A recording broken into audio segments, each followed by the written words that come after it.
Hi, this is Pete Gary with the Boca Voice. Welcome to Fact or Fiction Friday. Today we have Andy Thomson who's ready for City Council of Boca Raton. Andy, thanks for joining us and welcome. Peter, it is my pleasure. I love what you're doing with the Boca Voice. It's an honor to be here. Thank you very much. Well, tell us, Andy, what brought you to Boca Raton and what's making you run for City Council? What brought me to Boca Raton was my parents. My roots in Boca Raton go back as many as 50 years, actually. My parents were students at FAU. They met in 1967 in the library at FAU. My mom was studying to be a teacher. My dad was studying political science. And they met at the library in 1967, making my brother and I suppose, products of Boca Raton. And I've been practicing law here since 2011. I've been playing in the beaches and parks here most of my life, actually. I grew up in Coral Springs, right down the street. I'm a native Floridian. Wow. And so I've been in Boca, coming to Boca, loving Boca. And in fact, my parents would bring me here as a kid because it held a very special place in their heart. And for that same reason, it does for me, too. That's great.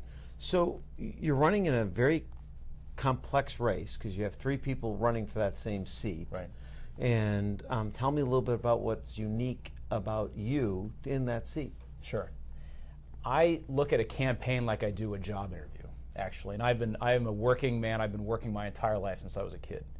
And so I think that I am the ideal candidate and the ideal person for this job for two main reasons. One was that when I was studying, I was an engineer originally. I studied engineering at Georgia Tech. That was the only 4 years I've spent outside of Florida, actually, which were cold by my standards in Atlanta. I studied engineering there, and after I got out of school, I went and worked at a civil engineering firm where we did transportation planning, traffic studies, urban planning. And what we did was this municipalities like Boca Raton would hire us to do to help solve their traffic problems. And I was the guy out on the streets taking the data, coming back to the office, putting together a plan with my colleagues to help solve the traffic issues that the cities were facing. And in a city like ours, who having experienced the growth that we have, one of the issues that we've been having, and I hear this a lot from residents, is traffic. And I think who better to help solve our traffic issues than somebody who was doing that as his day job for a good period of time, and that would be me. The other thing that I can bring and what differentiates me is my day job now. I went to the University of Miami Law School. I met my wife there back in 2005. We've been married now since 2009. And we both are business litigators, which means that we help people resolve their business problems. Business leaders, managers, employees come to me in the hopes of I can help resolve the business dispute that they've been facing. And what I do now, and this is how I pitch myself to clients, is on my worst day, and on my average days, I am an advocate. I will argue your case to the judge, and my clients have told me that I'm really good at it. But what I tell my clients is that on my best days, I am more than that. I'm a peacemaker because I can help resolve the issues that they're facing efficiently, quickly, inexpensively, and bring people together in such a way that it's mutually beneficial to everyone, because that's essentially what a compromise is. And that's a skill set. Solving business disputes, complicated issues, bringing people together. I think that, along with my background in transportation planning, make me an ideal candidate for a job like this, a job on City Council. Andy, our city seems to be in a little bit of turmoil. We have a couple different factions out there, that seem to be that developer side and the residents that have a tendency to live east in that Golden Triangle area for the most part. Right. But when I look at it, they seem to want to argue pretty much about everything. And I'm not saying that in a negative way. I understand that there's a heated debate about a lot of things. Mm-hmm. And I sometimes get in an active debate in regards to, they think I'm a developer sometimes, and I'm not. I'm not a developer. But it's funny when I look at some of these things. If they say the sky is blue, they'll argue with you over the sky is blue. I mean, it's like they forget about some of the buildings that were torn down to put up better buildings. Now, I'm the first one who'll tell you some of the buildings that went up, maybe some better planning really needed to go in before they actually went up. But just like anything else, there's buildings that could have used some better planning, and there's other buildings that were definitely beautiful. There's an argument on both sides, okay? Right. Tell me a little bit better on what you would do differently on city council to better manage that relationship between residents and developers. Well, for the past, since I've been practicing law, what I've been doing is bringing people together to solve disputes kind of like this one. And that's part of my goal in being a peacemaker, is having a transparent process by which residents can have their views heard and incorporated, and so that we can grow in a responsible and sustainable way. Over the past few months, I've been knocking on lots of doors, Peter, and I've been talking to a lot of residents. And one analogy that keeps coming to mind, and it resonates with voters, is I tell them about my family, my 4-year-old in particular. I have 3 kids, Allie, Maddie, and Henry. They're 4, 2, and 10 months. And in fact, at the end of February, they turn 5, 3, and 1, and we're going to have every parent's dream, a triple birthday party for them. But I tell people about my 4-year-old, Allie, because she is, in my opinion, at that perfect age. She's not in the terrible twos anymore where she's saying no all the time and disobeying. But she's also not 16 and asking me about going on dates and asking me for money, asking me for my car keys. Careful, I got a 13-year-old. Trust me, you don't want to go that quick. It's coming, I know. I don't want to hear it, but I know it's coming.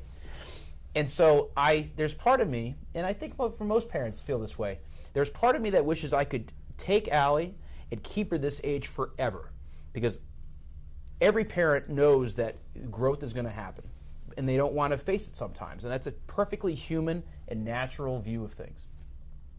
But most people realize that they can't actually tell their 4-year-old, and I can't tell Allie, to go to her room and not grow up and not develop. Because if I tried, there would be pretty dire consequences, I think, Sure. for Allie. The same is true for our city.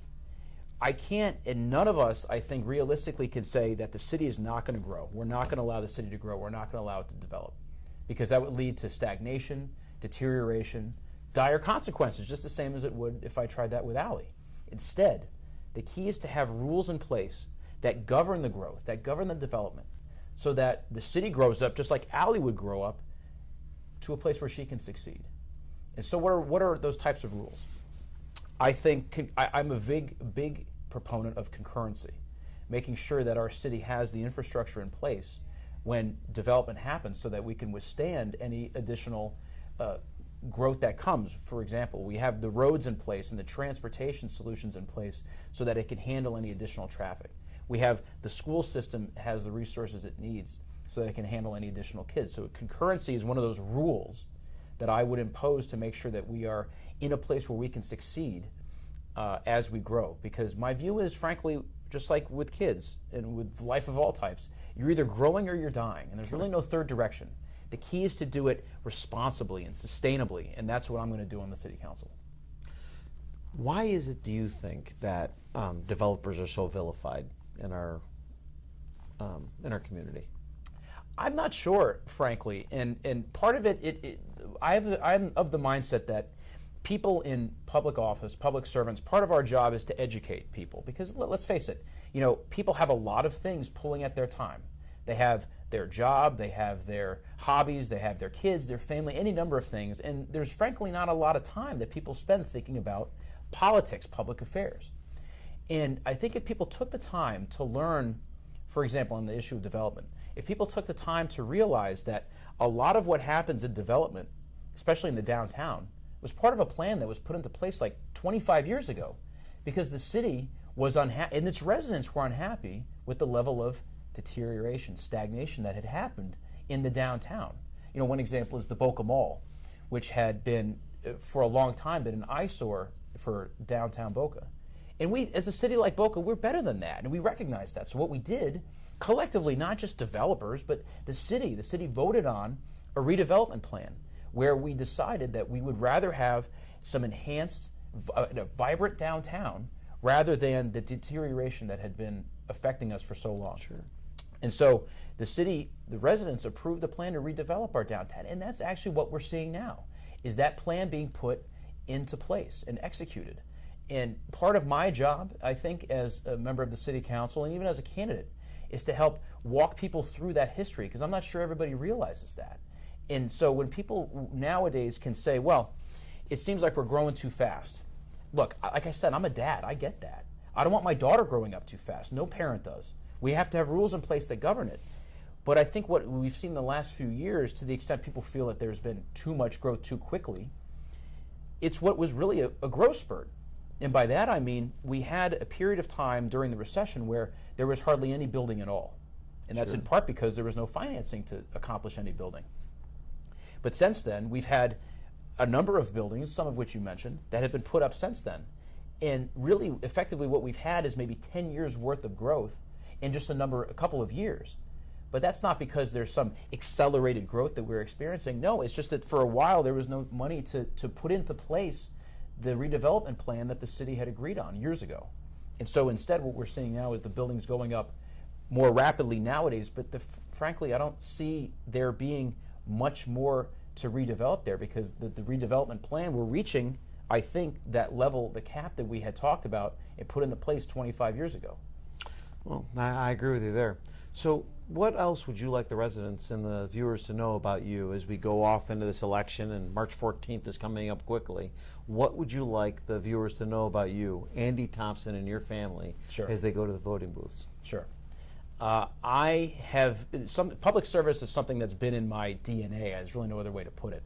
My mom was a school teacher for elementary and preschool kids, which, as you might imagine, takes a whole different level of patience. My dad served our country in Vietnam. And when my mom got sick later in life, my dad has since then taken care of her. So there's been no greater example of service and commitment than what I see from my parents.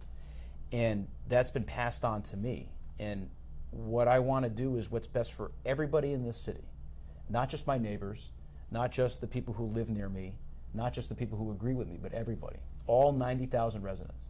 I think Boca, as beautiful as we have it, as nice as we have it, we deserve to be speaking with one voice, with one city, and that's what I hope to accomplish in the City Council. Well, thank you very much, Andy. I appreciate it, and good luck to you in the upcoming election. Thank you, We Peter. appreciate taking the time. It was my pleasure. Thank you for joining us at the Boca Voice. We look forward to seeing you next week.